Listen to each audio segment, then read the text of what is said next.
ముఖేష్ అంబానీ కొడుకుల్లో ఒకరైన అనంత్ అంబానీ తీరు మిగిలిన పారిశ్రామికవేత్తల పిల్లల మాదిరి కాదని చెబుతారు ఆయన గురించి బాగా తెలిసినవారు. ఇందుకు తగ్గట్లే ఆయన గురించి బయట ప్రపంచానికి సరికొత్త విషయాన్ని తాజాగా వెల్లడైంది. అది కూడా ఆయనకు ఆయనే వెల్లడించడంతోనే ఈ విషయం బయటకు రావటం గమనార్హం. రిలయన్స్ ఇండస్ట్రీకి చెందిన రిలయన్స్ ఫౌండేషన్ వంతర అనే సమగ్ర జంతు సంరక్షణ కేంద్రాన్ని ప్రారంభించినట్లుగా పేర్కొన్నారు.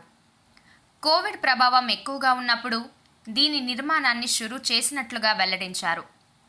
600 ఎకరాల్లో ఒక అడవిని క్రియేట్ చేశారు. సమగ్ర జంతు సంరక్షణ పునరావాస కేంద్రంగా దీన్ని తీర్చిదిద్దారు. దీనికి వంతర అని పేరు పెట్టారు. వంతర అడవి అన్నది గాయపడ్డ జంతువుల్ని రక్షించటం, చికిత్స చేయటంగా పేర్కొన్నారు.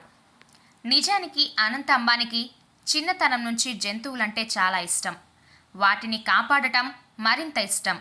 అతనితో పాటు పెరిగి పెద్దదైన అతని అభిలాష ఇప్పుడు వంతర రూపంలో ఒక మిషన్గా మారింది.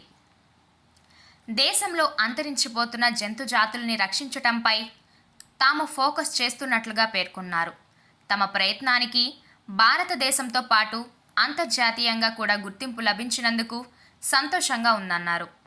ఈ అడవిలో 200 కంటే ఎక్కువ ఏనుగులు ఉన్నాయని, మొత్తం 100 జాతుల కంటే ఎక్కువ జీవులు ఉన్నట్లుగా పేర్కొన్నారు.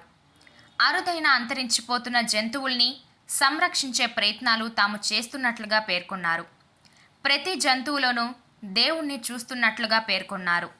ఈ అడవిని సంరక్షించేందుకు 300 నుంచి 400 మంది పనిచేస్తున్నట్లుగా పేర్కొన్నారు.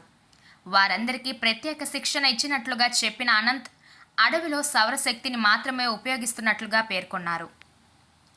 భారత్తో సహా ప్రపంచంలోని అగ్రశ్రేణి జంతుశాస్త్ర నిపుణులు, వైద్య నిపుణులు కొందరు వంతర మిషన్లో భాగమైనట్లుగా వెల్లడించిన అనంత్ ప్రభుత్వ రంగ సంస్థలు, ప్రభుత్వ పరిశోధన సంస్థలు తమకు మార్గదర్శనాన్ని ఇచ్చినట్లుగా పేర్కొన్నారు.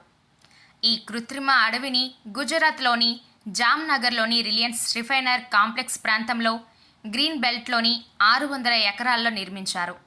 ఇందులో జంతువులు నివసించేందుకు వీలుగా సహజంగా ఉండేలా వసతులు ఏర్పాటు చేశారు. ఏమైనా ఈ ప్రయత్నానికి మనస్ఫూర్తిగా అభినందించాల్సిందే.